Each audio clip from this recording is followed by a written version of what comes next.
Ayan, no? Ina ni Carlos Yolo nagsalita na.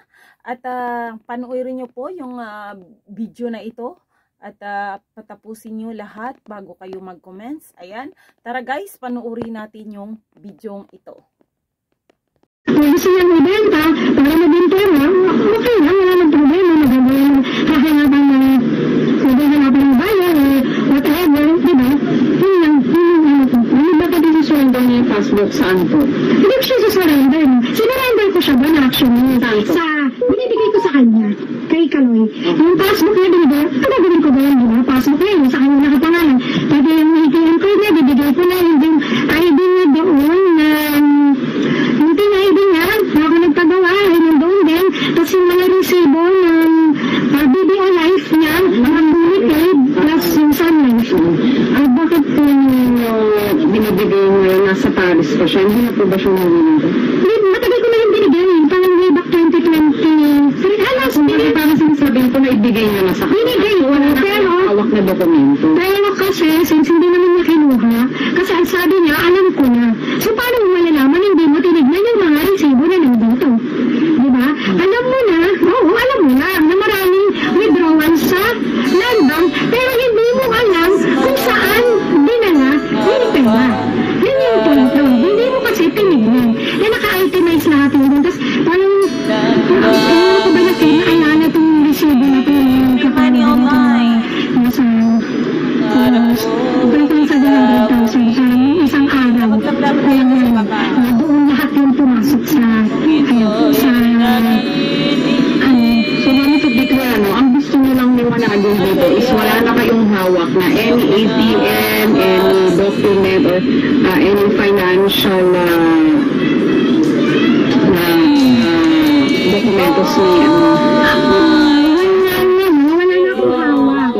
Wala na akong hawak. Binigay ko na, sinarenda ko, since hindi naman yung ginagawa ng draft stuff. So, nandito yung tubukas ng draft to.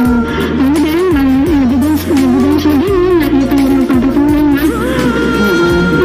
Yung pera na, kung nakuha na, kung sabihin mo bumili na, wala ko yung minakaw. Pero may pera ko siya sa akin, nandun sa 30,000. Kaya sabi ko, gagawin ko ng paraan kung paano ko expedite yung withdraw yung hanggang 70. So, yun na lang naman, siguro, baka magbayad na ako ng penalty, whatever, na ibigay ko lang sa kanya, nagagapit ako kasi sabi sa akin is, for approval ito siya. Nagsilang ko yung credit card. So, parang,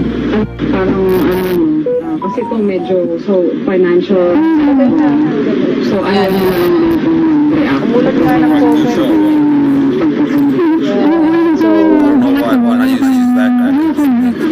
Responsible. Kasi paano po yung sila? Ay, yung sarili sila bank account eh. Hindi ako naman yung bank account eh. Sabi ko, bank siya gagawin. Meron itong dalawa tinuturuan ko rin sila kung paano mag-save. Kasi hindi naman kami nangyayari, diba? Na parang hindi sila habang talagang tatambo. Walang hanggaman. So yun yung kung sinasabi sa kanila mag-save sila. Kinagalan ko rin sila ng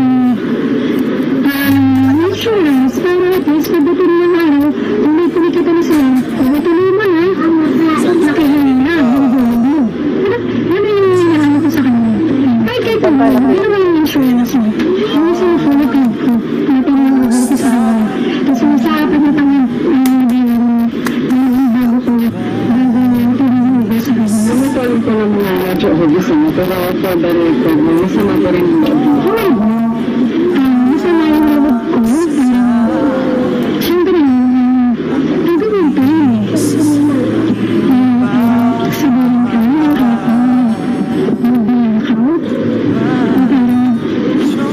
gusto ko sabihin asan yung account ganun pa rin kami tulad din dati hindi pa siya nagkakapera nung nagkapera siya walang nagbago sa lifestyle namin actually meron naman konti kasi yung ilabas ko medyo maganda yung pumapasok na blessing sa ilabas ko tapos pa ngayon nagpipilipinan ako international hindi lang yun dahil siya yung katulong ko dito sa pagbaso sa bahay siya yung babayaran ko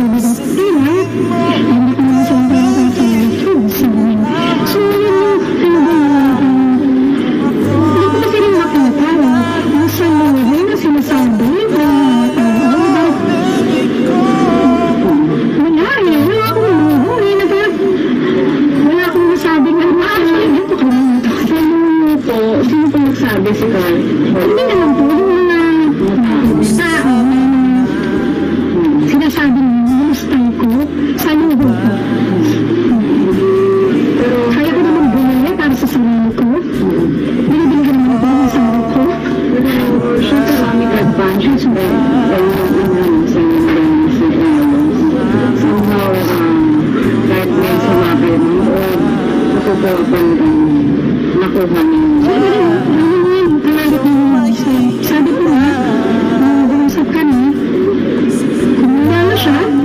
Good for you. Nag-trade off lahat ng sacrifices niya. Considerate ito po ba mga mag-ayos kayo? Pagkatapos uwi niya ako sa kanyang kausap. Ay, ito ba niya naman eh? Kasi ba naman ako yung lapit na hirap ko pinagdadaan. Especially na sa mga makamaya sa bilang ko ng project na namin. After kami sa pera kasi